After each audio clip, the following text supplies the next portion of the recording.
In this video, mag-transfer tayo from GCash to BDO. Ipapakita rin natin kung paano nga ba mag-transfer for free, magkakaroon ba ng issue, and mabilis lang ba mag-transfer online.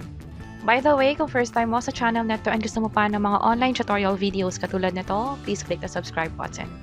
Gamit ko ngayon yung phone ko, i-open ko na yung GCash. Mag-transfer tayo from GCash to BDO. Pero itong proseso na to is pwede nyo rin gamitin pag mag-transfer kayo to GCash to other bank accounts katulad ng BPI, Land Bank, at marami pang iba. Almost pareho lang din naman yung magiging proseso. Dito sa GCash, i-tap lang ang send, tap transfer, at makikita agad dito yung BDO. Tap ko tong BDO. From here, kumpletuhin lang lahat ng info, yung amount na ita-transfer. Ang maximum is 50,000 pesos per transaction. And also yung may-ari ng bank account na paglilipatan ng pera.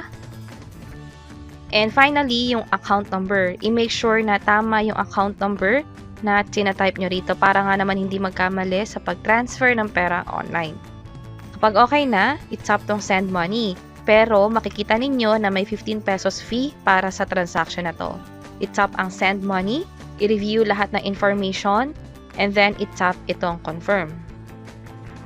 I-enter dito yung code na ma-receive ninyo, and kapag nga na-enter nyo na, i-tap lang submit at mapaprocess na to real time. Yun yung unang paraan para makapag-transfer ng pera online. Pero kung gusto nyo is yung libreng paraan, pwede pa rin yan. Kagamitin nyo yung G-Save ninyo sa GCash. So, paano yon? Balik ako dito sa homepage ng GCash mobile app. I-tap ko tong G-Save. Dati kasi nag-open ako ng CIMB account gamit lang yung GCash. Ito yung G-Save account ko. Punta tayo sa hub. Ito yung iba't ibang bank accounts na pwede mong i-open gamit lang yung GCash. Hindi mo na kailangan lumabas. Mag-fill out ka lang ng form, selfie, valid ID. Magkakaroon ka na ng bank account sa kanila.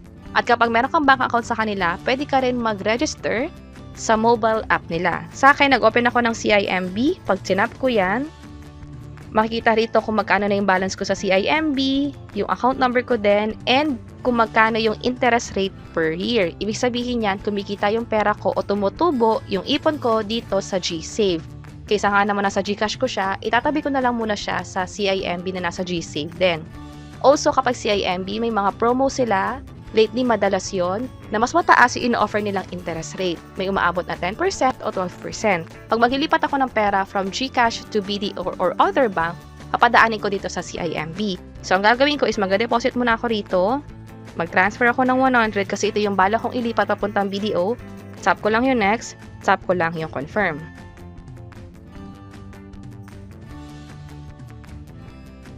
At nakapag-transfer na tayo successfully sa CIMB account ko gamit ang GCash mobile app.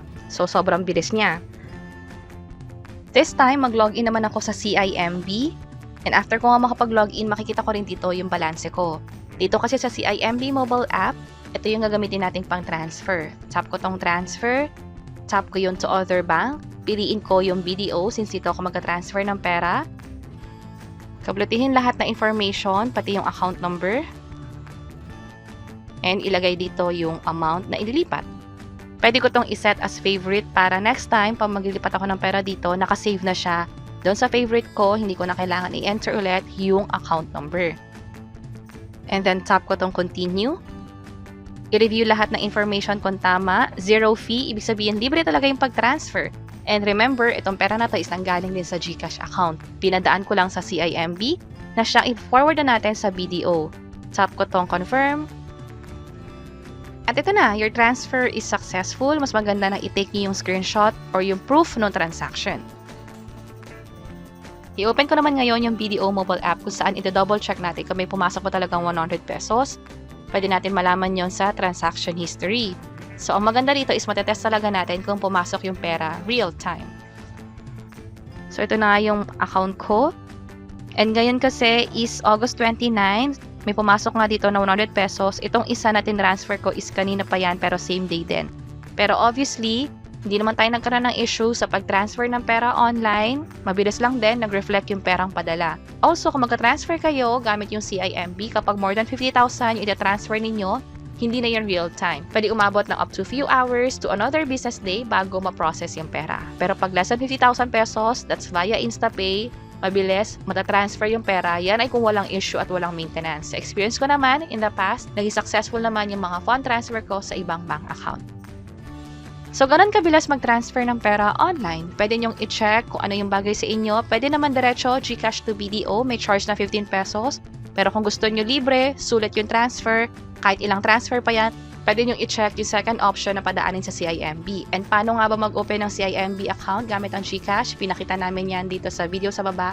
Also, kung meron ka ng CIMB account, i-register mo naman next sa CIMB mobile app. Disclaimer lang din na itong free transfer is hindi namin alam kung hanggang kailan, pero by the time na pinapanood nyo itong video na to, pwede nyo i-double check kung libre pa rin ba. Hopefully, libre pa din, and sana nakatulong itong video na to. See you sa mga next video. Bye-bye!